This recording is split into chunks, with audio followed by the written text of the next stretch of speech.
Hola, bienvenidos. En el vídeo de esta semana vamos a seguir leyendo el capítulo primero de las séptimas moradas que habíamos empezado en el vídeo anterior. En concreto, hoy vamos a leer los puntos del 5 al 11, es decir, ya vamos a leer hasta el final este capítulo. El texto que vamos a leer hoy es muy importante porque la santa nos va a contar cosas muy profundas sobre las experiencias que vivía en las séptimas moradas, es decir, lo que se siente, lo que se experimenta en las almas cuando Dios las lleva hasta estas moradas. Ya nos había dicho en el punto 3 que es Dios quien mete al alma en esta morada. Y así, en el primer punto que vamos a leer hoy, que es el punto 5, la santa nos comparará esta experiencia de las séptimas moradas con la de las moradas anteriores y en concreto con la de las quintas moradas, que es la oración de unión, y con la experiencia de las sextas moradas, que son los éxtasis o arrobamientos, como sabemos. Y nos cuenta dos cosas muy interesantes. Fijaros, la primera es que ella cree que en esta experiencia de las séptimas moradas, la unión de Dios se hace en una zona como más profunda, más en el centro del alma. Dirá ella que cree que estas experiencias de las moradas anteriores eran como en la parte superior, mientras que aquí mete Dios al alma hasta lo más profundo del alma, ¿no? Es una unión que se realiza en una zona todavía más profunda. Y la segunda diferencia que nos cuenta aquí es que ella ve que en esas experiencias anteriores, recordar sobre todo, lo vimos en las quintas moradas, cómo Dios se unía al alma, pero el alma estaba con los ojos cerradas, es decir, ciega y muda como San Pablo en la conversión, nos dice aquí la santa. Pero en cambio, en esta experiencia de las séptimas moradas, nos dice la santa, ya en el punto 6, que el alma entra con los ojos abiertos y entonces recibe visiones intelectuales. Y aquí nos contará que es una visión tan profunda que ya empieza a tener ella la primera experiencia trinitaria, es decir, una visión de la Santísima Trinidad en un texto que es importantísimo de este libro, ¿no? Os lo voy a leer porque es uno de los textos más importantes. Su visión, como nos cuenta ella, la visión de la Santísima Trinidad. Metida en aquella morada por visión intelectual, por cierta manera de representación de la verdad, se le muestra la Santísima Trinidad, todas tres personas, con una inflamación que primero viene a su espíritu, a manera de una nube de grandísima claridad. Y estas personas distintas, y por una noticia admirable que se da al alma, entiende con grandísima verdad ser todas tres personas una sustancia, y un poder, y un saber, y un solo Dios, de manera que lo que tenemos por fe, allí lo entiende el alma, podemos decir por vista, aunque no es por vista con los ojos del cuerpo, porque no es visión imaginaria.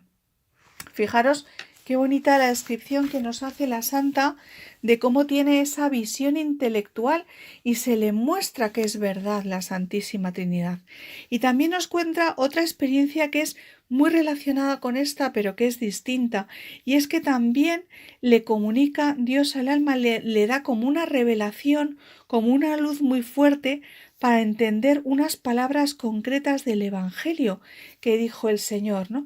¿Qué es lo que dice en Juan 14, 23? Dice el Evangelio que dijo el Señor, que vendría Él y el Padre y el Espíritu Santo a morar con el alma que la ama y guarda sus mandamientos.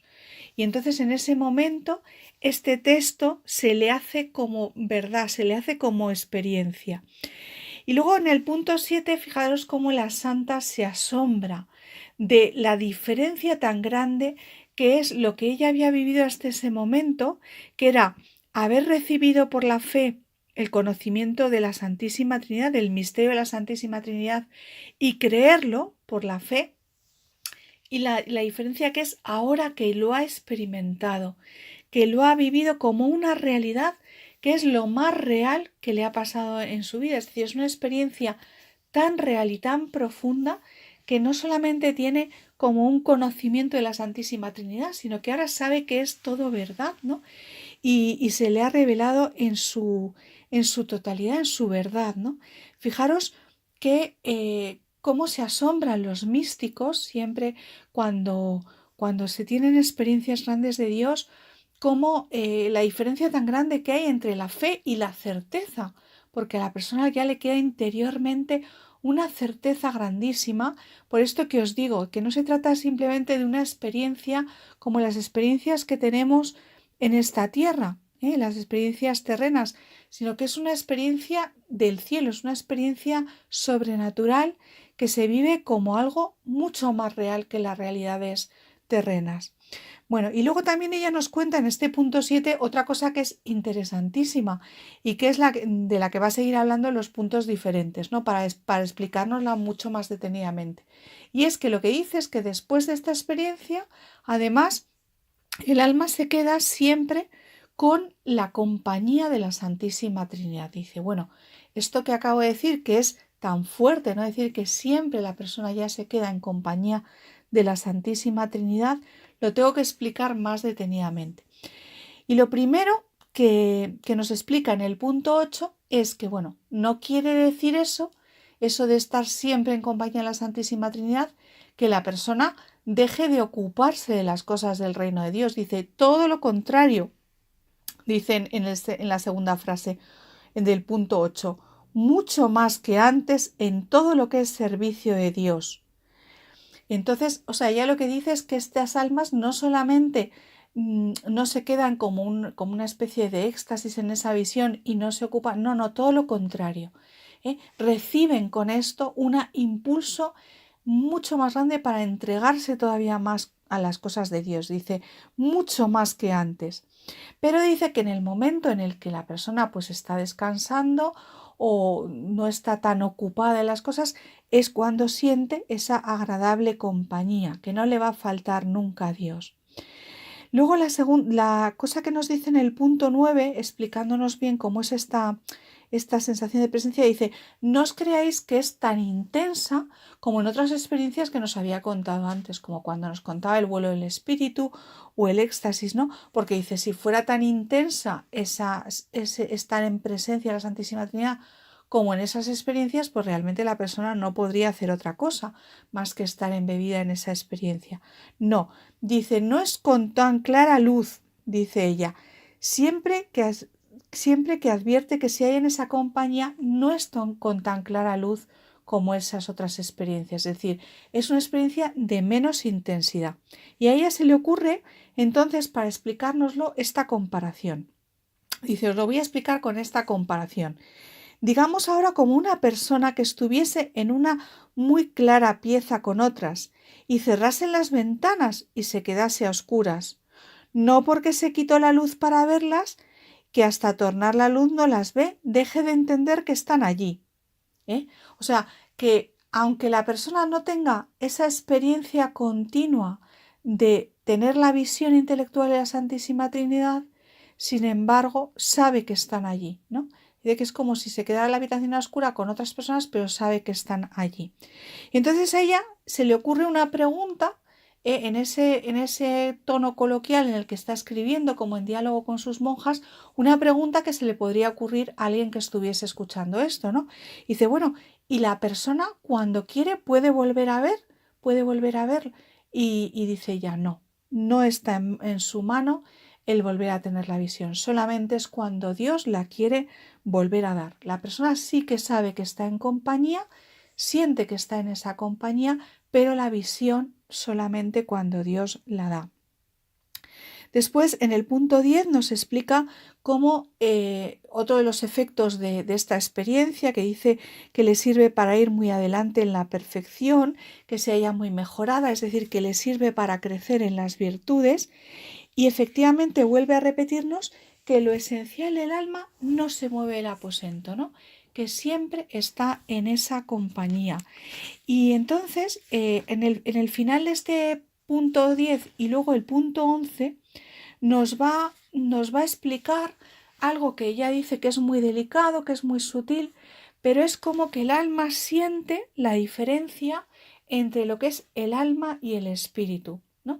Que aunque son una misma sustancia, o sea, solo tenemos un alma, pero en el alma hay una parte que es como el espíritu, que podríamos decir que es como el vértice o la antena o la parte como más espiritual del alma. Y eso es lo que los teólogos llaman el espíritu. Y ella dice que se tiene experiencia de esta diferencia, porque mientras que el espíritu es el que permanece en unión con Dios siempre, ¿no? El alma es la que se ocupa también de otras cosas. Y dice que ella misma se lo decía a sí misma, ¿no? Como que le decía a su espíritu, hombre, dice, estás siempre gozando de Dios, ¿no? Y cómo tú estás siempre gozando de Dios y yo estoy ocupada y me dejas en estos trabajos y ocupaciones, ¿no? Como si hubiera un diálogo entre su alma y su propio espíritu, ¿no? Dice en el punto 11 que esto ella misma se da cuenta que es muy difícil de entender. Dice, esto os parecerá hijas de Satino, mas verdaderamente pasa así, ¿no? Que hay momentos en los que Dios da al alma experimentar, ella lo había nombrado antes como había división en su alma, aunque sabe que es una misma cosa, que es una misma sustancia, pero dice, ya hay diferencia de alguna manera y muy conocida entre el alma, del alma al espíritu, aunque sea todo uno. Conócese una división tan delicada, ¿no? Ella dice que Dios da a entender al alma cómo existe esa división porque está notando cómo el espíritu es el que permanece unido a Dios de forma permanente en este estado del matrimonio espiritual, mientras que el alma se está ocupando o puede ocuparse de otras cosas, no está en esa unión tan profunda como lo está el espíritu.